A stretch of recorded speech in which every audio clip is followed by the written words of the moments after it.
L'Éternel te bénisse, l'Éternel te bénisse et te garde, fasse lever la lumière de sa face sur toi, use de grâce envers toi et te donne la paix, et te donne la paix.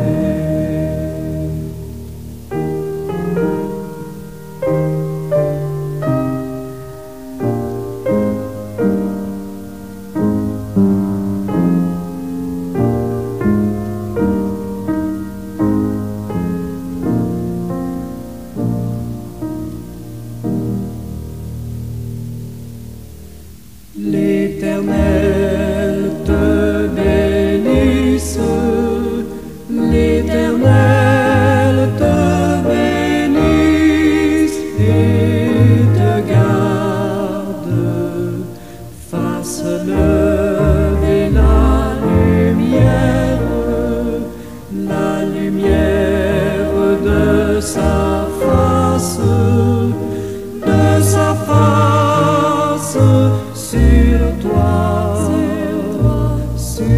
toi, use de grâce envers toi et te donne la paix, et te donne la paix.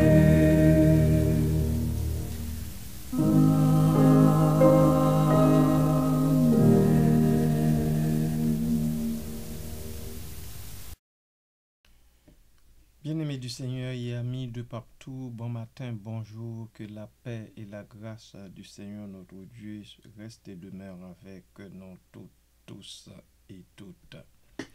Ma prière ce matin témoigne d'une profonde gratitude envers Dieu pour sa protection contre les influences perverses et corruptrices du monde.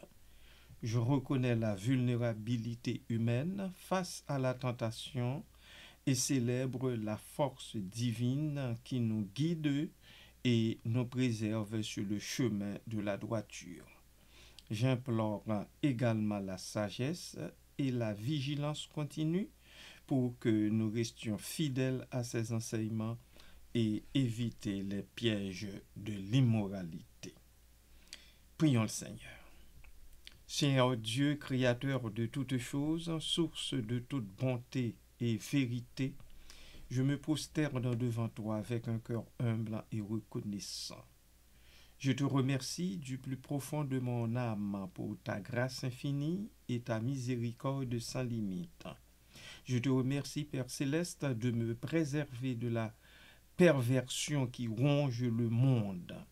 Je vois autour de moi les ravages de l'immoralité, la corruption qui s'étend comme une ombre et les tentations qui guettent à chaque instant. Je suis conscient de ma faiblesse humaine, de ma vulnérabilité face aux attraits trompeurs du monde. Sans ta protection constante, Seigneur, je sais que je serais facilement emporté par le courant de la décadence. Je serais une proie facile pour les forces obscures qui cherchent à me détourner de ton chemin. Mais tu es mon bouclier, mon refuge, ma forteresse inébranlable. Tu me protèges avec ton amour infini et ta sagesse éternelle. Je te remercie pour la lumière de ta vérité qui éclaire mon chemin et me guide dans l'obscurité. Tu me donnes la force de résister à la tentation, de rejeter les plaisirs éphémères qui mènent à la destruction. Tu me remplis de ton Esprit Saint qui me donne le discernement nécessaire pour distinguer le bien du mal, le vrai du faux. Je te remercie pour les enseignements de ton Fils en Jésus-Christ, qui est le chemin, la vérité et la vie. Il est l'exemple parfait de la droiture et de la sainteté. En suivant ses pas, je peux éviter les pièges de la perversion et vivre une vie qui te plaît. Merci Seigneur. Merci Papa. Amen.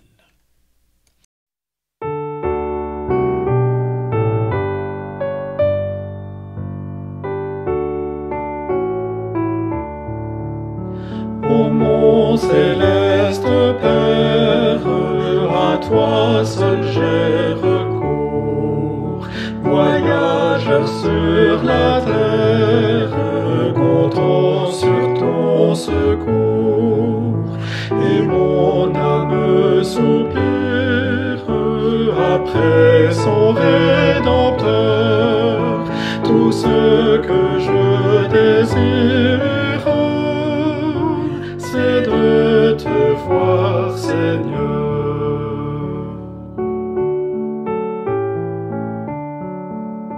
J'attends que tu m'appelles, oh quand tu le voudras.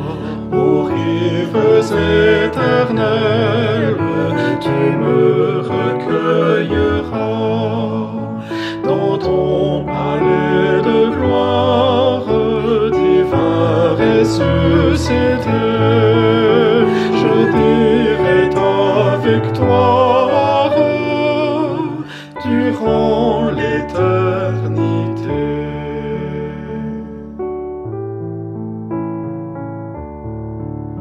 Ô Jésus, c'est par grâce que tu m'as racheté pour aller prendre place dans la félicité, dans ta demeure sainte, Jésus, ô divin roi, je m'en irai sans crainte, pour toujours près de toi.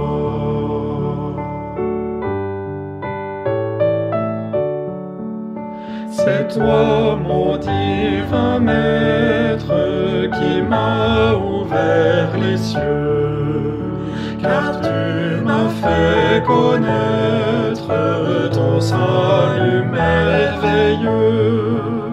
C'est plein de confiance que je m'adresse à toi, car je vis d'espérance et d'amour et de foi.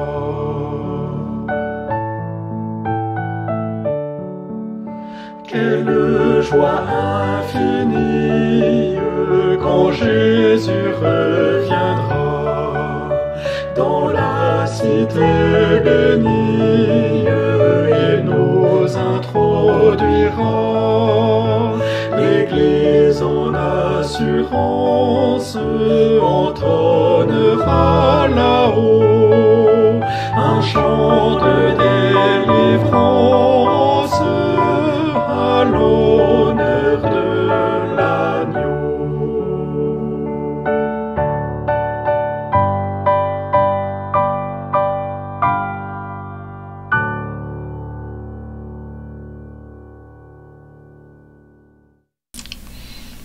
Ne prends pas ta servante pour une femme pervertie. Cette première phrase de 1 Samuel 1,16 prononcée par Anne prolonge sa réponse au sacrificateur Élie qui l'admonista. Elle est une expression de détresse et de supplication face à un malentendu. Le contexte ayant été couvert, il est essentiel de la replacer dans son contexte culturel pour la comprendre. Je vise donc à explorer la signification de cette déclaration en tenant compte de la situation d'Anne, des mœurs de l'époque et de la réaction du prêtre Élie. Le malentendu. Élie, observant Anne, la vit remuer les lèvres sans émettre de son. Il en conclut qu'elle était ivre et la réprimanda, lui disant: « Jusqu'à quand seras-tu ivre? Fais passer ton vin. » 1 Samuel 1,14. C'est à ce moment-là qu'Anne prononce la phrase qui nous intéresse. « Non, mon Seigneur, je suis une femme à l'esprit affligé. Je n'ai bu ni vin, ni boisson enivrante, mais je répands mon âme devant l'Éternel. Ne prends pas ta servante pour une femme pervertie, car c'est l'excès de ma douleur et de mon chagrin qui m'a fait parler jusqu'à présent. » 1 Samuel chapitre 1er, versets 15 et 16. C'est toi, mon divin maître, qui m'as ouvert les cieux, car tu m'as fait connaître ton salut merveilleux. C'est plein de confiance que je m'adresse à toi, car je vis d'espérance et d'amour et de foi.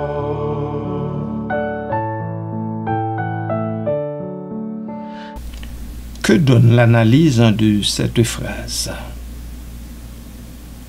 La phrase « Ne prends pas ta servante pour une femme pervertie » est une défense contre l'accusation injuste d'Élie. Anne se défend en expliquant qu'elle n'est pas une femme de mauvaise vie ou une ivrogne, mais une femme profondément affligée qui cherche du réconfort auprès de Dieu. Ne prends pas ta servante. Anne se présente comme une servante, une humble femme qui se soumet à l'autorité d'Élie en tant que prêtre. Elle utilise ce terme pour signifier, pour en souligner son respect et sa soumission. Pour une femme pervertie, le terme perverti, en hébreu bat Béliaral, est fort et signifie littéralement fille de Bélial. Bélial est souvent associé à la méchanceté, à la dépravation et à l'impiété. Anne nie catégoriquement qu'elle soit une femme de mauvaise moralité ou une personne qui se détourne vers Dieu. Elle rejette l'idée qu'elle puisse être associée à l'immoralité ou à l'impiété. Car c'est l'excès de ma douleur et de mon chagrin qui m'a fait parler jusqu'à présent. Anne explique que son comportement inhabituel est dû à son immense chagrin et à sa détresse. Elle ne cherche pas à justifier son comportement, oh non, mais à l'expliquer. Elle révèle la profondeur de sa souffrance et la raison pour laquelle elle prie avec une telle intensité. De toutes les façons, je reviens sur cette dernière partie du verset 16. En résumé, Anne implore Élie de ne pas la juger hâtivement et de ne pas la considérer comme une femme immorale ou ivre. Elle explique que sa prière silencieuse et intense est une manifestation de sa profonde douleur et de son désir ardent d'avoir un enfant. Quelle joie infinie quand Jésus reviendra dans la cité bénie et nous introduira. L'Église en assurance entonnera là-haut un chant de délivrance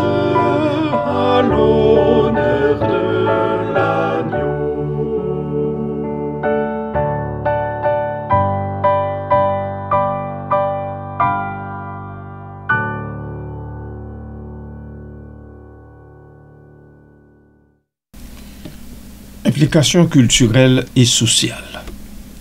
Il est important de comprendre le contexte culturel et social de l'époque pour apprécier pleinement la signification de la phrase Dan. Le rôle des femmes. Dans la société israélite ancienne, les femmes étaient souvent jugées sur leur capacité à avoir des enfants.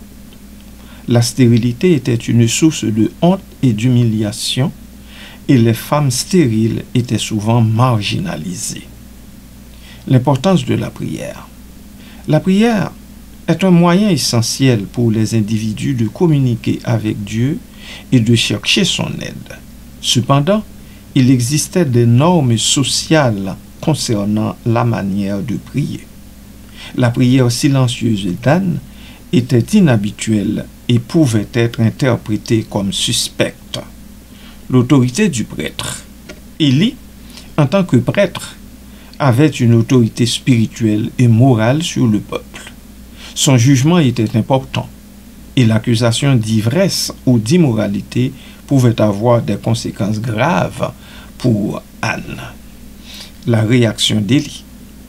Après avoir écouté l'explication d'Anne, Élie se rend compte de son erreur. Il lui répond « Va en paix et que le Dieu d'Israël exauce la prière que tu lui as adressée. » 1 Samuel 1, verset 17. Cette réponse marque un tournant dans l'histoire d'Anne. Élie, reconnaissant son erreur de jugement, lui accorde sa bénédiction et lui assure que Dieu entendra sa prière.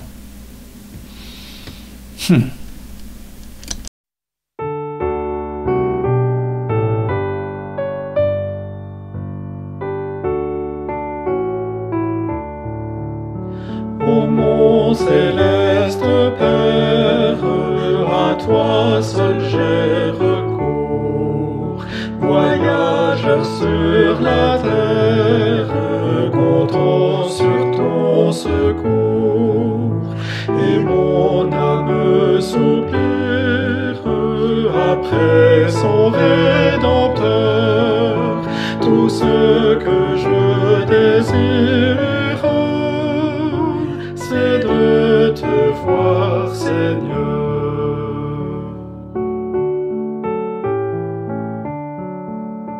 J'attends que tu m'appelles, oh quand tu le voudras.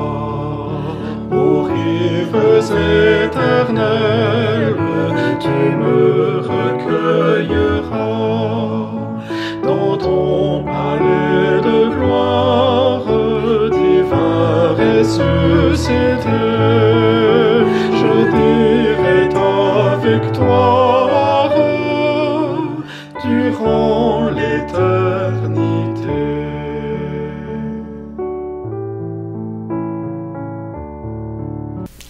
Signification théologique. L'histoire d'Anne et sa phrase « Ne prends pas ta servante pour une femme pervertie » ont une signification théologique très importante. Nous y voyons la compassion et la compréhension.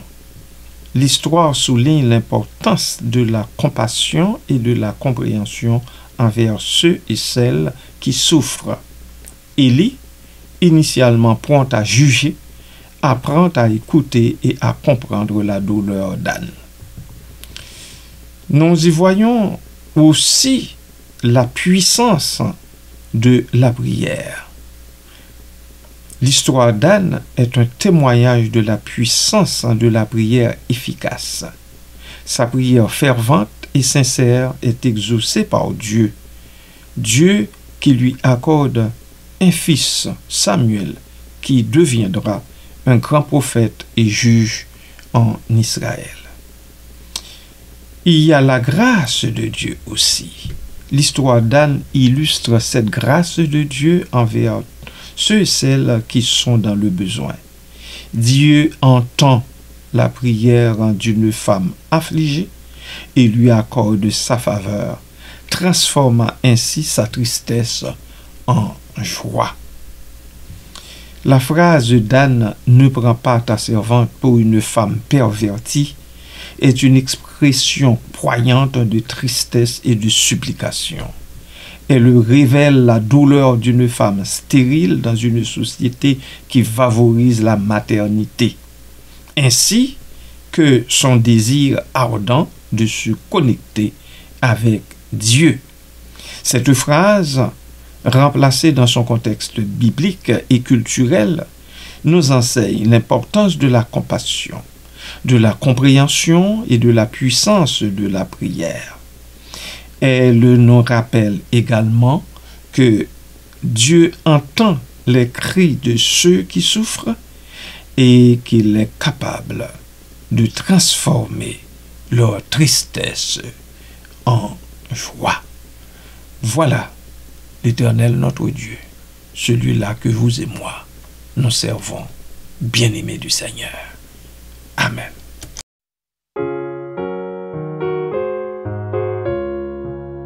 Seigneur, devant ta face, ton œuvre rachetée, viens célébrer ta grâce, ta grande charité. Nous sommes sauvés par grâce, par la foi, par la foi, par la foi, par la foi, au sang de Christ le Rédempteur, au sang de Christ le Rédempteur. Gloire à Dieu, gloire à Dieu, gloire à Dieu, gloire à Dieu. Dans les cieux, dans les cieux, dans les cieux, dans les cieux. Bientôt, bientôt, nous verrons la face de Jésus le Sauveur. Bientôt, bientôt, nous verrons la face de Jésus le Sauveur. À lui seul gloire, honneur, à lui seul gloire, honneur, à lui seul gloire, honneur. Gloire au Seigneur.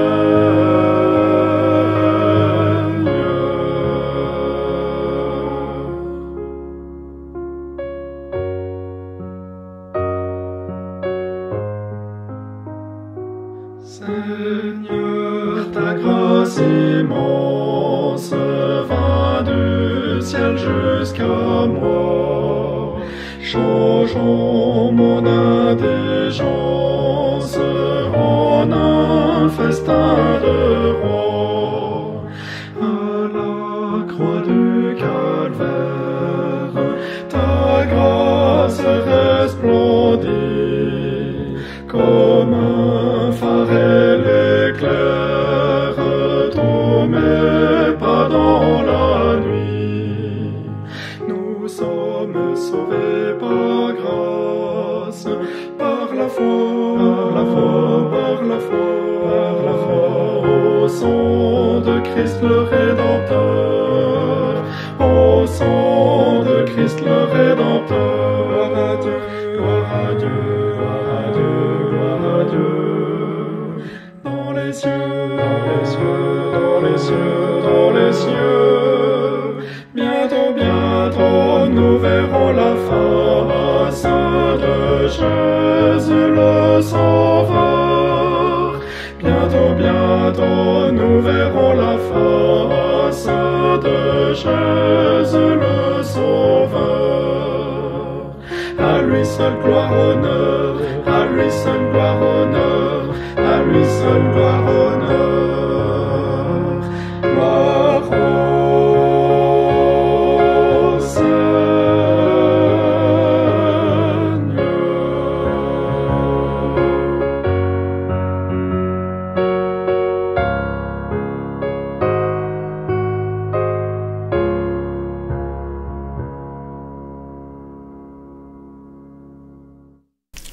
Oui, Seigneur Dieu, à toi seul soit gloire, honneur, puissance et majesté, au siècle des siècles. Amen.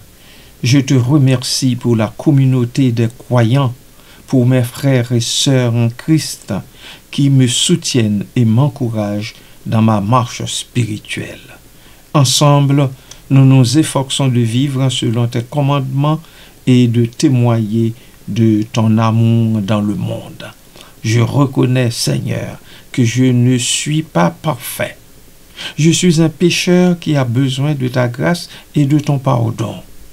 Je te demande humblement de me pardonner mes transgressions passées et de me donner la force de ne plus pécher. Aide-moi, ô Dieu, à rester vigilant et à ne jamais baisser ma garde. Que je sois toujours conscient des dangers qui m'entourent et que je me tourne vers toi en tout temps pour obtenir ton aide et ta protection. Donne-moi la sagesse de discerner les ruses du diable, du malin, et de les déjouer, Seigneur. Que je ne me laisse jamais séduire par les promesses vides de bonheur que le monde offre. Que je reste fidèle à tes enseignements et que je vive une vie qui te glorifie. Je te prie, Seigneur, pour tous ceux qui sont tombés dans les pièges de la perversion. Aie pitié d'eux et envoie ton Esprit Saint pour les toucher et les ramener à toi, Seigneur. Donne-leur la force de se repentir et de changer de vie. Je te prie également pour ceux et celles qui sont en danger de succomber à la tentation.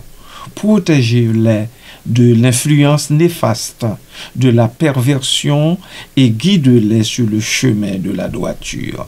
Que ton règne vienne, Seigneur Dieu Tout-Puissant, et que ta volonté soit faite sur la terre comme au ciel.